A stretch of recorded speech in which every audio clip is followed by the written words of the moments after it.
Hi guys, so today I'm coming to you with an Armada ship breakdown. Today it's the MC-80 Liberty, and we're going to take a look at the ship itself, the differences of the two types of ship, the different titles that come with it, some ways that you might configure it, and which commanders I think work best with it. So let's take a look. So the MC-80 comes in two varieties. It comes in the Star Cruiser and the Battlecruiser, and all of their upgrades are basically the same. They have 3 command, 2 squadron, 4 engineering. They're very tanky ships. They come with 5 shields in the front, 2 on the sides and 2 in the back, so they're a little weaker, but they're very, very strong in front. Guys, this is the Imperial Star Destroyer for the Rebels. This is the biggest gun they have, and it's amazing. This is primarily an attack-based ship. It does so much damage. It's probably the biggest threat the Rebels have, and if you're staring one down, you're probably gonna die. There's not too many ships that can survive a shot from one of these things, especially once it gets into medium range. So let's take a look at the two different types. So coming in at 96 points is the MC-80 Star Cruiser. Now this one has an extra blue die in the front and back as opposed to the other version. It's a little bit cheaper. It has only 1 anti-squadron die of a black die, but these ships also have 2 braces, which makes them very tanky. It's really, really nice. But the Star Cruiser itself is basically just the more blue dice version. Not as good at ultra long range, but incredibly deadly up close.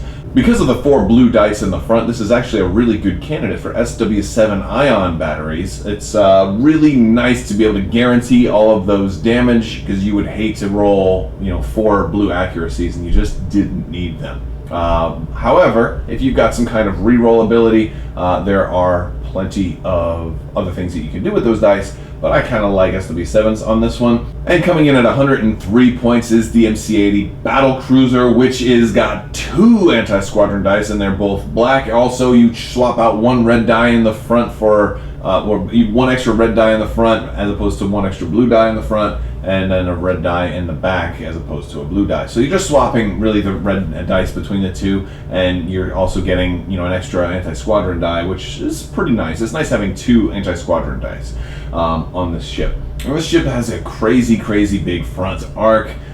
You also have 2 turbo lasers with this guy. 2 turbo lasers with these ships. It's just insane. So there's so many different things you can do, and like one of the things that is happening in Armada is like a lot of ships, after Wave 3, have been coming out with like 2 of the same. Actually, it started I guess with the Star Destroyer, the ISD-1, but you're starting to see more and more ships have a double upgrade slot for a specific type. And for turbo laser, that's just crazy, because there's a lot of turbo laser options out there. And then the ship also came with spinal armament as well, which is just a great option, especially for this ship, which is already a frontal force to be reckoned with. So spinal's huge. It's great on this ship, and I love it. Another thing that's great is it has the weapons team slot, so you can put gunnery teams, and you're really going to want to use that front arc twice, because you're paying so very, very much for this ship. You want to be able to maximize it and get every shot you can. So one of the most common ways that you may see a Liberty is in the form of an MC-80 Battlecruiser running gunnery team and spinal armament, and another one, perhaps XI7s, which is always a very good choice. Those 3 kind of, at least based on my experience, that's one of the most common builds that I see, kind of like the holy trinity of the Liberty. So that's definitely an option for you.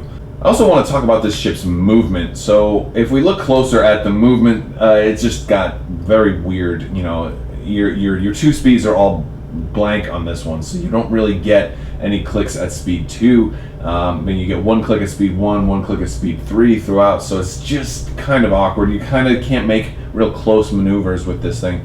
But when you pair the ship with some things that are going to give you extra maneuver, like it likes to have an extra movement token, it loves to do nav commands, it really loves Maydeen, because he gives it the extra flexibility to be very, very maneuverable. But if you just use it at face value, it's pretty tough. You kind of have to point and shoot and hope they don't outmaneuver you. So one of the things that's really tricky about this ship is learning to fly it well, because it's not the easiest ship. But the fact that it can go speed 3 kind of makes up for some of that, because it's really nice to be able to just dive right in and go straight for the enemy. So I want to talk a little bit about some of the titles for this ship. The first title I want to talk about is the Liberty. This is the cheapest title, and it is also probably the worst. I've never seen anybody actually use it, but I think with some of the new stuff from Wave 6, we might see it get used a little bit, maybe. I wouldn't mind trying it out. So Liberty only costs 3 points, and when you do a squadron command, if you spent a squadron token, you can activate 1 additional squadron. So here's a ship that, if it was just getting tokens, like if you had Tarkin out there and was just handing out tokens, you don't have Tarkin for the rebels, right? You don't. But like if you had a squadron command every turn, you could do your concentrate fires and then still hit 2 squadrons with your squadron command, which is great because he's only got a squadron value of 2. So it's almost like when they made this ship, the squadron token was going to be the same as the as the command. So that's weird. But now we've got Leia. And that's the interesting thing, is because Leia can potentially make this guy like a squadron value 4. So, well, more like a 3, because you'll do you reveal a squadron command with this guy that gives you 2. Leia gives you the token effect as well, which in this case would bump you up to 3, but Liberty's special ability bumps it up to 4 because you can do 1 extra because you are counted as having spent the token. So now you've got a ship that can activate 4 squadrons if it's got Leia. If not Leia, then you can figure something else out. Maybe have another GR75 handing it tokens or something like that if you wanted to do that. But one way you might see a Liberty built, in addition to the Liberty title, you can put flight controllers and fighter coordination team, which is a pretty solid combo. Those help you get some extra movement. Although fighter coordination team will only get you the 2, so you can only move 2 with this, but that's all right. But because it's got the weapons team, you can put flight controllers on it too. Now that's actually a pretty nice deal, because there aren't really any rebel ships with a squadron value of 4. Well, there's not many. There is one, but right now there's not many rebel ships that have a squadron value of 4. So usually the best rebel ships can only hit squadron value of 3, so with a token at max 4. So at least he's tying what the best rebel ships can do. And the only other ship that can hit this, that also can take flight controllers, is the assault frigate. So now here's another potentially good carrier if you wanted to be able to add a blue die. So if you're activating ships that would love to have an extra die, especially an extra blue die, I really like the idea of putting this with Z95s. Because if you wanted to make sure you can get that accuracy, you have a better chance of getting an accuracy with your Z95. Suppose you're attacking an ace and you roll 3 double hits and they just scatter. So now you get that blue die in there. Maybe you get the accuracy. I love flight controllers for my squadrons, but I hate having to put it on a ship that's only going to be able to activate 2 or 3 squadrons. So here's now a way that you can have it hit 4 squadrons. So you're getting 4 extra blue dice every squadron command. I like that part a lot. If you don't want to go with flight commander and fighter coordination team, maybe you could put like an 8R Talon on there or something like that. But I like the idea of flight commander, fighter coordination team, and flight controllers as kind of a Liberty carrier build. Although it does, at that point you're spending well over 100 points for a single carrier, but it's a carrier with teeth, and you've still got options for your ion cannon and your turbo lasers. So that part I leave up to you, because that's going to depend on what the rest of your build is and how many more points you need. There's already it's already a tough ship that you're going to have a hard time taking down a ship like this with 8 hull and all those shields. So, but it can also shoot, and that's one of the things that carriers don't often have, is they don't often have a really good shot also. So then after they've activated all all their squadrons, they usually don't have that much dice to throw on their own. So now here's a ship that can act as a carrier and also throw a ton of dice. Actually very similar to the Imperial Star Destroyer. So that's the Liberty. Next title I don't have as much to say because it's just good, is the Endeavor.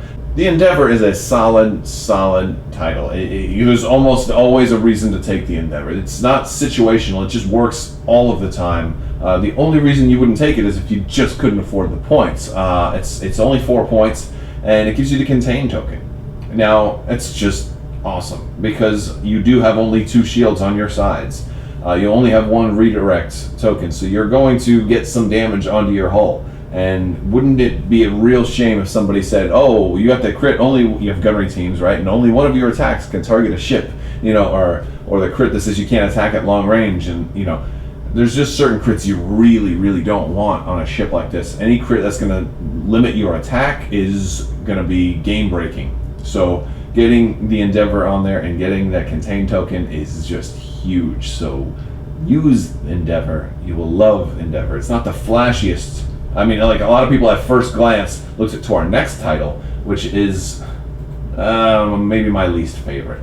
So next is the Mon Caron. Now the Mon Caron, oh my gosh, everybody went crazy over the Mon Caron when it first came out. At 8 points, it's one of the more expensive titles in the game. But when attacking a ship, the defender cannot spend more than 1 defense token. That's everybody was like, oh my gosh, you're gonna hit it with all this stuff, and they can only spend 1. Problem is, with 2 turbo lasers, so many of the turbo laser options that you would want to choose are also things that are limiting their defense token spending. So, for example, I put XI-7s on my ship, and now I attack you and you're a Star Destroyer. You're like, okay, well fine, I'll brace. I could only redirect 1 anyway, so I'll just brace. It's like you're paying 8 points for possibly 1 more damage, and so it's like it really didn't synergize with what they had going on. Like if a ship didn't have any turbo laser options, right, and still had the same amount of dice, that would have been a much better option. But because you have so much stuff to deal with defense tokens anyway, it just doesn't seem that great. But if you want to run the Mon Caron title, I have some suggestions for you and some ways that I have seen it run. First off, I'm going to say don't go with anything to limit their stuff. You don't want to be able to stop any of their defense tokens because you're already stopping. You're already paying 8 points just to limit defense tokens. So you don't need to spend a single point more to limit their defense tokens. So what you do, consider SW7s because you don't want your accuracies to be wasted, right? SW7s is an option at least. So I like SW7. So I roll blue accuracies, no problem. I'm not going to spend them. They're just going to be damage because you want all that damage. So if they can only spend 1 token, you want as much damage as you can to be there for them to deal with. So if they're going to brace, fine, they're going to brace. And of course, if you have the option, if they have only 1 brace and you roll 8 damage, well then sure, spend 1 accuracy and stop the brace, and then they can only do 1 other thing. But you also I would almost always put spinal armament on a Liberty because you have a whole nother option. But in this case, I would go with XX9 turbo lasers, especially if I'm running Jan Dodonna as my commander, because now you're really going to have to think about do I brace and take the 1 crit to hull, or do I redirect and then all of my shields are gone? And then now they really have some tough decisions to make, because generally most of the time I would rather people redirect because at least that damage is getting assigned. Like lowering shields is fine, right? Because brace is one of those defensive tokens that makes damage just disappear. And so I don't like it. I'd rather at least my damage get absorbed by shields because at least it's being dealt, and that softens you up for the next time. But brace just makes damage go away. So if I can make you fear the crit that's coming, then that's pretty cool. That's especially with Dodonna, because I get to pick 2 of them, and you're really gonna say no way am I gonna let you pick 2 crits out of my top 8. That's just nasty. So Mon Caron it's fun. I like Mon Caron in more of a casual game because I don't think it's a little too expensive for what it does in really competitive games. But it's a fun title, and it plays mind games with your opponent a little bit, forcing them to make hard decisions if you play it kind of like how I just talked about. So Mon Caron is a lot of fun. Now I want to talk about some of the roles that this ship can play. The first and foremost, most obvious role is going to be as an attacker, as the spearhead ship. It's got, this is the ship that you want to potentially activate last and then first on the next round, so it gets that perfect shot, or gets that double perfect shot. It's got the most firepower that you're ever going to see, right? And it's just amazing. Well, for a while we don't know what's coming in the future, but it's got the best firepower for the rebels. It's just amazing. And I say that, but I'm sure somebody's like, well, there's a certain situation that we could potentially roll more dice. Okay, but it's the best, most likely, your bestest option that's readily available for most situations. It's just insane how much firepower this thing can roll with the double turbo laser. It is very effective firepower too, and it's got a big front arc, so it's easy to get shots with this thing, and it's got the shields to keep the front safe too. So the return fire is just not gonna, it's gonna have a hard time getting through. People are gonna definitely try to flank you, so you have to be the spearhead. But there are other roles that this ship can play. I say it's not bad as a flagship because it's pretty tanky. It's not super tanky, but it's pretty tanky. And one of the reasons I say that is because it's got 2 braces. That's great. 2 braces is just great because it's not often that people roll multiple accuracies when they're attacking you. And so, most times when there's an accuracy, you'll only have to worry about the one. And for there to be 2 accuracies on any attack, that means that that's 2 dice that weren't damaged. So that's also good. And even if they get those 2 accuracies, hopefully they're shooting your front arc, and you've got all shields to absorb it anyway. But it's tanky for that. It's got 8 hull, which is tied for the highest that the rebels have at the moment, at the time I'm recording this video, and it doesn't have one really, really weak spot. Like the rear would be technically its weakest spot, but it's still got 2 shields back there and 2 shields on all the other sides, so it can still redirect, brace and redirect a lot of damage, even if you do get flanked. That is what you generally want to do when you're going up against these guys. You do want to get out of the front arc and attack the sides and the rear, but if it's still not easy to kill it. Like it's almost impossible to take this thing out in one turn of shooting, unless you just have the perfect storm. So it's very tanky, and it requires a very significant effort to take down. There's not too many ships that are tankier than this. The Home 1, the MC-80 Home 1 style is a little tougher than this, but this one's still pretty tough.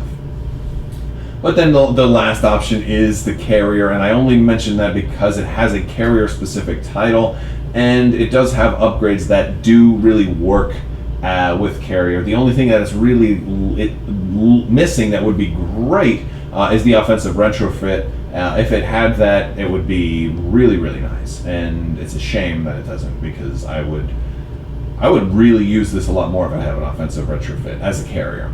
It doesn't have it though. Nothing I can do about that. It's still got potential, and I think Wave 6 has given it potential. I think Leia makes it worth considering as a carrier, at least. So there is that. So yeah, hopefully you'll have some fun trying to play around with Leia and the Liberty. I think it's cool. I think it's a good way to go to have fun there. But primarily though, out of all the different roles it can perform, it's generally going to be used as kind of your spearhead, as your primary attack ship, the one that you use everybody else to kind of support this one and get this guy to be your all-star that can kill all the enemy ships. Next, I want to talk about commanders and kind of where they rank, and what I'm going to do is I'm going to give you my opinion on all of the different commanders that are out there. I'm going to rank them from worst to best, at least as they apply to this ship.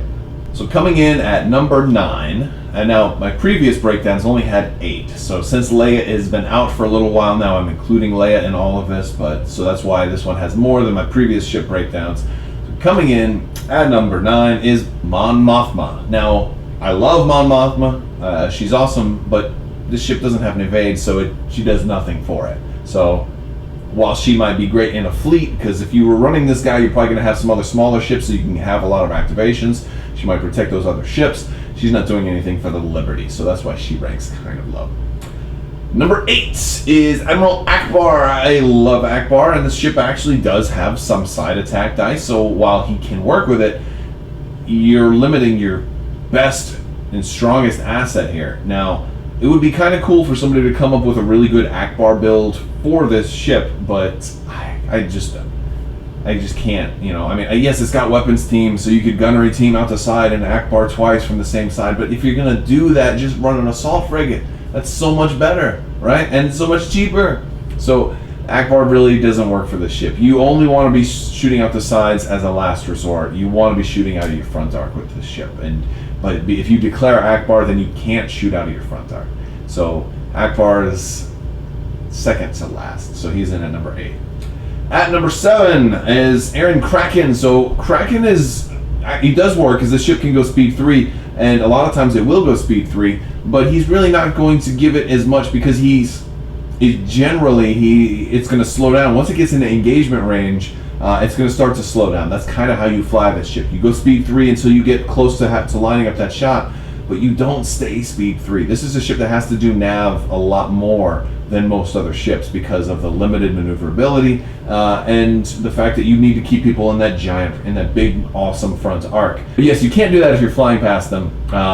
Some ships can do that, then they can just kind of strafe and keep you in the side arc. Like the assault frigate can do that. This is not an assault frigate. It's just not supposed to stay at speed 3. So while Kraken would help it during the initial approach, especially if you've got your ships doing like 1 or 2 red dice at long range, he would definitely help against that. He's just not, you can't maintain that. So you're only going to get a small benefit out of Kraken. Number 6, Garm Bel Iblis. Garm is, it's a 3-command ship, so they're going to get the maximum benefit out of Garm, so that's cool. It's just that Garm's not that great right now. There's new stuff coming out that takes advantage of tokens, but he can't use any of the boarding teams that would take advantage of tokens because it doesn't have the offensive retrofit. I'm hoping in the future we're going to see even more stuff to take advantage of tokens. I mean, you've got the Liberty title that is nice if you have a token, but Garm's only giving you tokens twice during the game, so he does work with this ship though. Getting 3 is good, and the only reason he's this low is that he's just Garm. I don't like Garm, and again, this is just my opinion. If you like Garm, I've seen people use Garm pretty well, and it's nice to be able to say, oh man, I'm low, but oh, now I've got a nav token and an engineering token and a squadron token, boom, boom, boom, boom, or save it for concentrate fire, or so you can get a reroll. It's nice getting just getting 3 tokens on turn 5 if you're still alive, and hopefully you're tanky enough that you can stay alive on turn 5. Is that there's unintentional rhyming going on here somewhere? I don't know what. So, all right, number 4 is Leia. Now, Leia's just, I like Leia in general. I really like what she does. The only problem I have with Leia is she's very expensive, so she's a little bit lower. If she was cheaper, she'd be much, much closer to the top because she can work in every possible build. She's one of those commanders that doesn't need something specific. She just works all the time. Although there are some things that she can work better with, she'll work all the time. So you do concentrate fire, you also get a reroll. You do squadrons, you get an extra one. You do engineering, you get extra. You do nav, you also can change the next one. So you can, and what's great is that initial approach that we're talking about. You can now come in at speed 3, and with Leia, slow down to speed 1 and do a hard turn. Keep them in your arc, and now you're not going to overshoot them because you can really, really slow down with just a single command.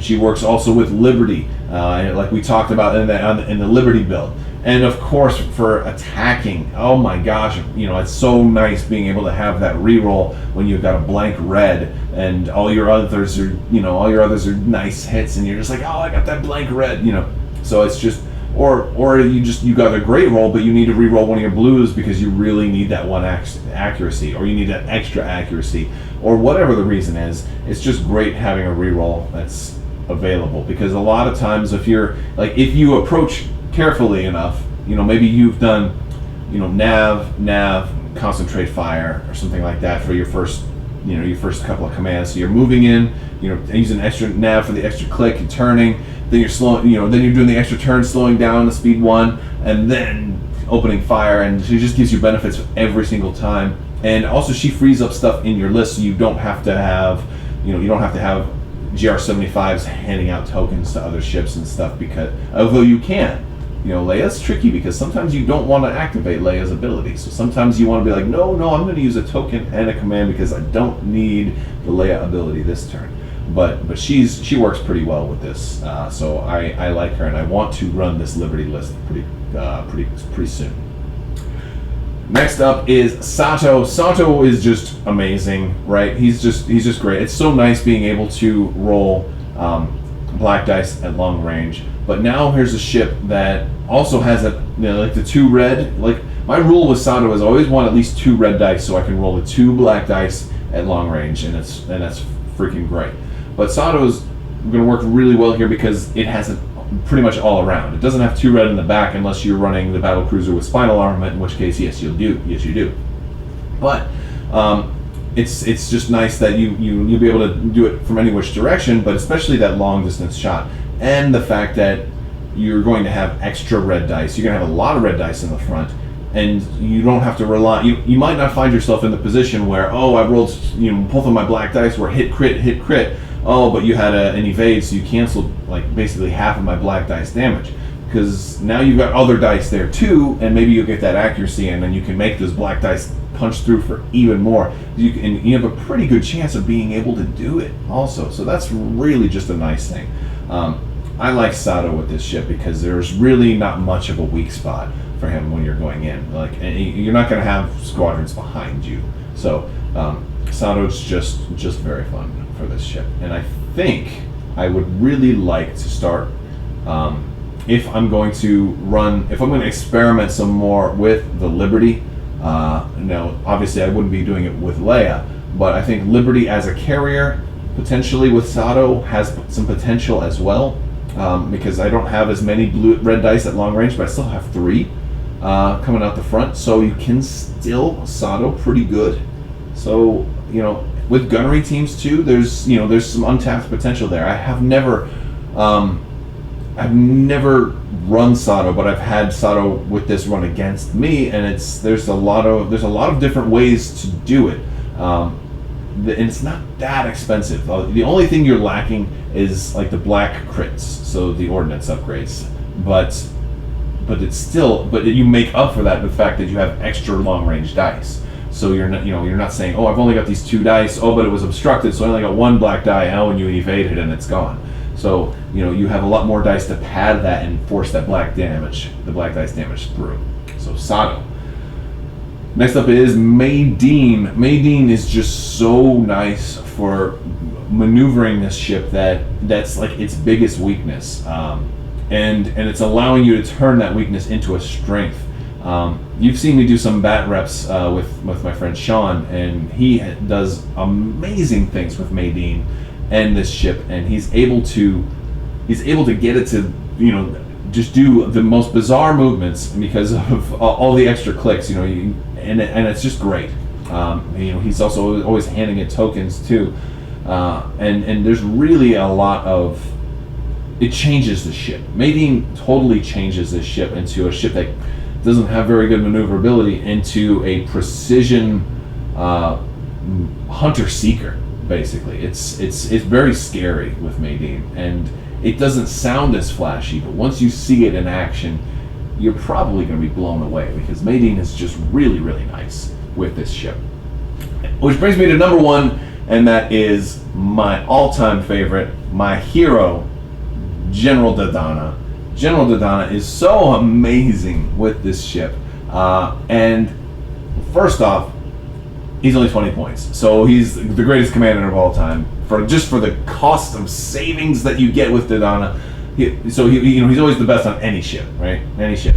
But now you've also this is like the first ship I think that I can really have an excuse to take XX9 turbo lasers. And that's a powerful thing, because it's been taken before periodically, but now it's so much better because I have the whole spare turbo laser. So if I wanted to run Moncaran, Spinal, and XX9, I can do that. If I wanted to run XX9s and XI7s, so like, oh, you can't redirect and this damage is all coming through right here, boom, I have such a good chance of actually getting that critical through. And because it's a special crit, you can't even contain it, unless of course nobody runs a damage control officer to stop special crits. Honestly, I've never seen anybody run that. running it would actually probably really mess with people. But then you'd probably go up against a list that doesn't have any special crits. So Contain can't even stop this thing. So Jan Dodonna is just, I love him on this. And it's not just, like, Maydeen might be better, like give it a little bit more than Dodonna gives it, but Dodonna's cost, well, especially on a ship that's so expensive, just for me personally puts him over the top. If you disagree with me though, let me know in the comments below if I got the order wrong for you, if you think somebody's better than somebody else, or if I placed somebody too high on the list. I'd love to hear about it. But that is my breakdown for the Liberty. It is a tremendous ship. And like in closing remarks, I love it. The only problem I have with it is that it was the Rebels got a second large ship before the Empire did.